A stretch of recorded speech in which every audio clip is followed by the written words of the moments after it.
Flagler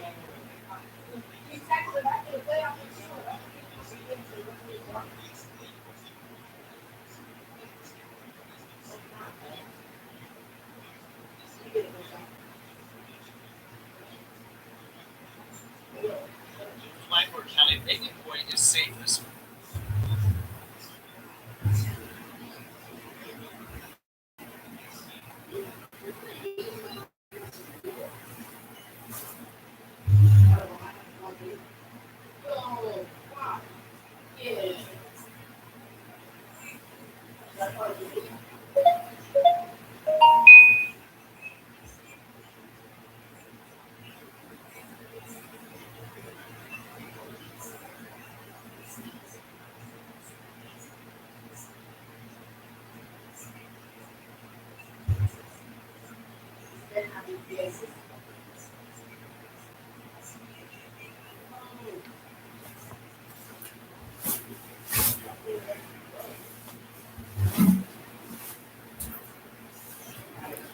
Welcome to my live video. Welcome back to Say About Children TV. I'm here for two stories I'm going to drop tonight. First story is a Florida man lifts overturned Jeep to rescue toddler after accident. So this happened in Flagler County, Florida.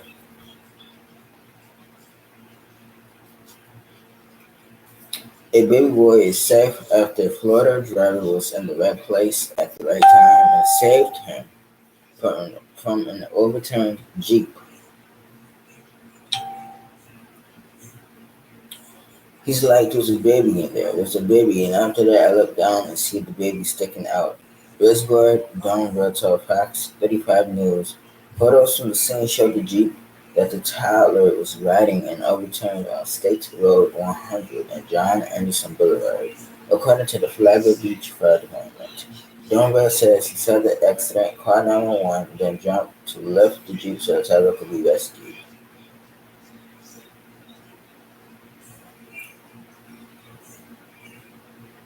I held it up and they gave another boost of push, and then the Jeep kind of lifted up in the car seat and the baby was just sticking out.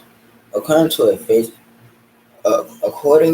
Facebook post, 3 adults and the toddler were transported to Halifax Medical Center. At last check, the boy is still recovering.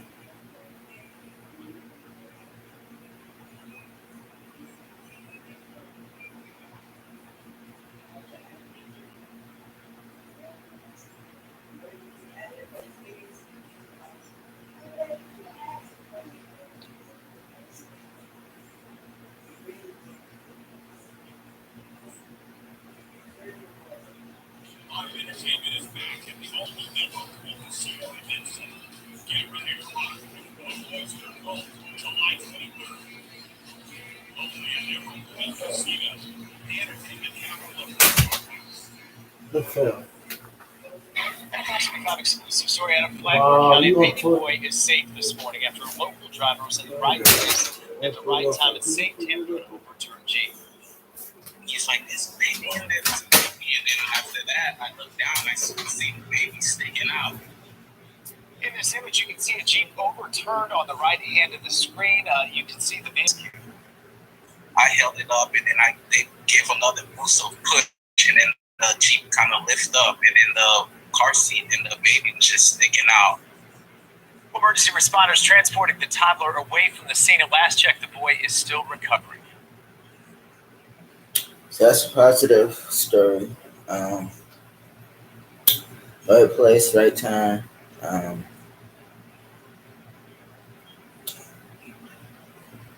We have a lot of good people out here in the world, and he's truly a hero for putting his life on the line to save other people. So I commend him for the hard work that it took to save people, and that's why Um, we call it uh, come together as a community. And when I ended this particular story off there, our next story is a sad story. Go to it.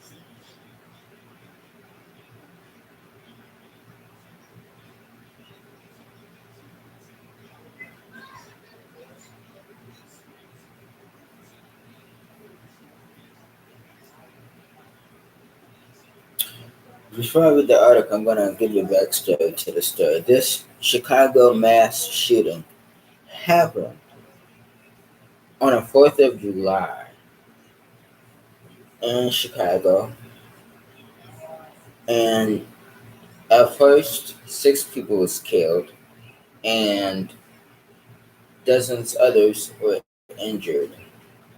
But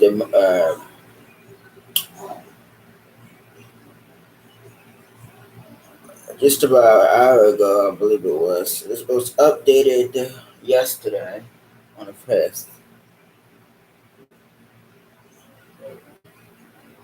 Another person has died from their injuries. So, Highland Park Parade shooting live update. Suspect is charged with 7 counts of first-degree murder.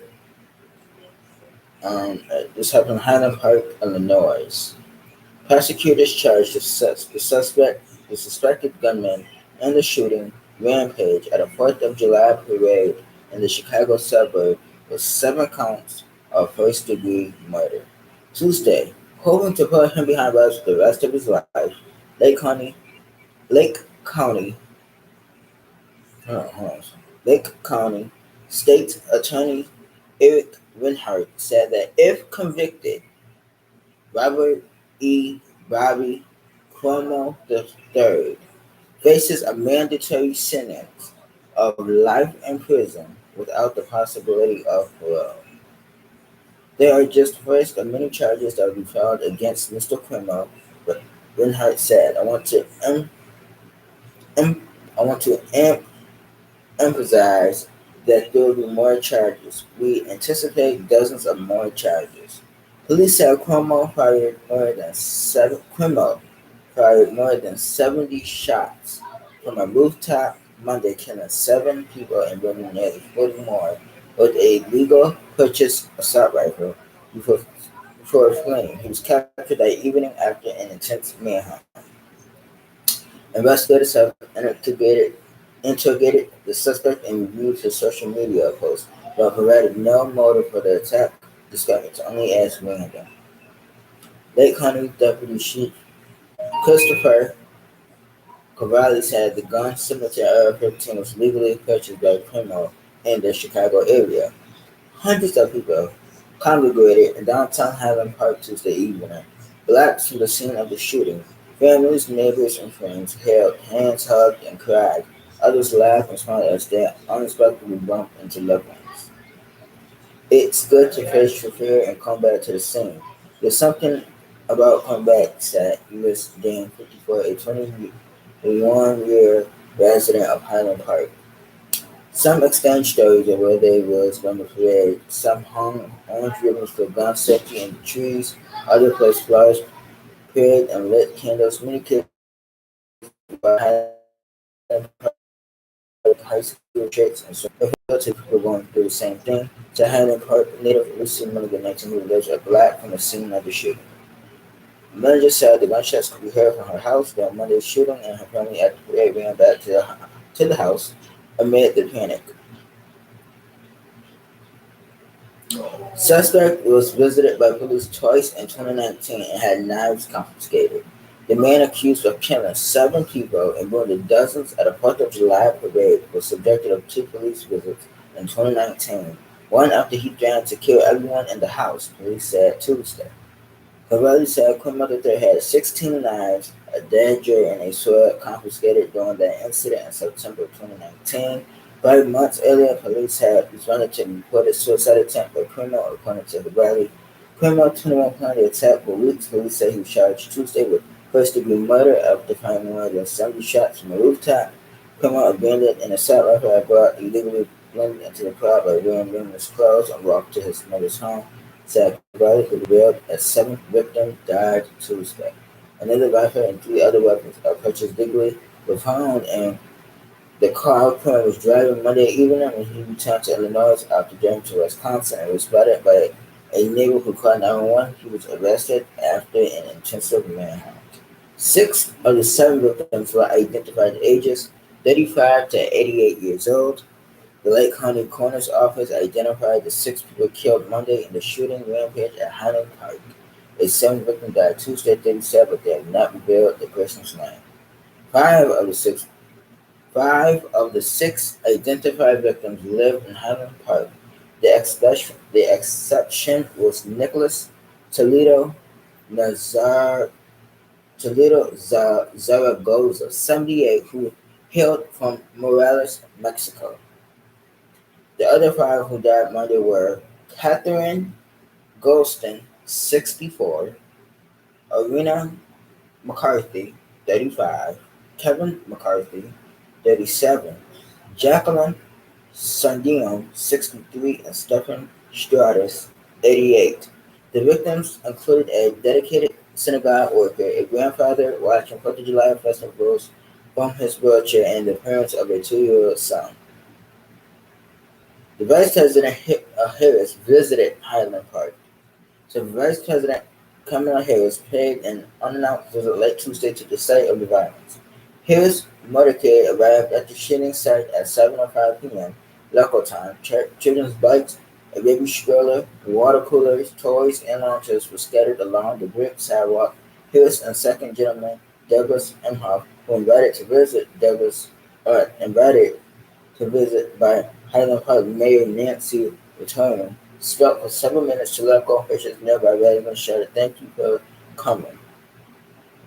We have to take this stuff seriously," Harris said. The host nation should understand and have a level of empathy to understand that this can happen anywhere and in any peace-loving community, and we should stand together. Earlier Tuesday, Harris called the shooting a senseless violence. During remarks to a meeting of the National Education Association in Chicago, "We need to end this horror," she said. "We need to stop the violence, and we must protect our communities from the terror of gun violence." Let me tell you this. When I read the victims' names and ages, it reminded me of the victim from the mass shooting in Buffalo at the Taps because the ages are close, and this is the third mass shooting within months. It's important to get the guns off the streets. This guy had a criminal history with the police. He had a history with the police. Knives, hitting in his house. This man should have never owned any type of weapons, nothing. Because something is obviously wrong with him. And this is not mental illness. Because I already know when his day comes in court, his attorney going to try to say something about mental illness. It's not mental illness. It's stupidity. It is stupidity amongst stupidity. Because the best thing that guy could have did was never showed up with a gun. But he showed up with a gun and opened fire.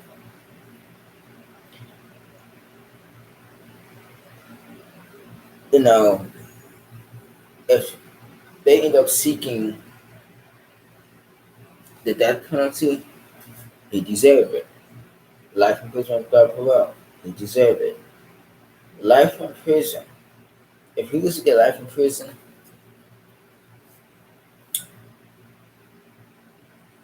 the sentence he should receive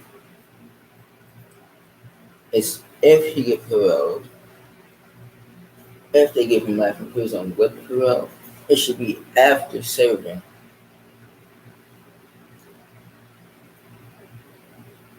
195 years. Let him die in prison because what he did was heinous and cruel. He didn't care about nobody around him, and there's a special place in hell where he belongs. Thank you guys so much for watching. Like, comment, and subscribe. Hit that notification bell. I will be posting every Wednesday and Fridays. Wednesdays and Fridays, I will be posting. So please make sure you have the notifications on every single time I drop a video, and subscribe. It's very important to subscribe. Click the subscription, and you'll be notified every time that I drop a video like this. Tell me what you think about the video. Tell me what you think about this story in the comments, both of the stories, and like, comment, subscribe.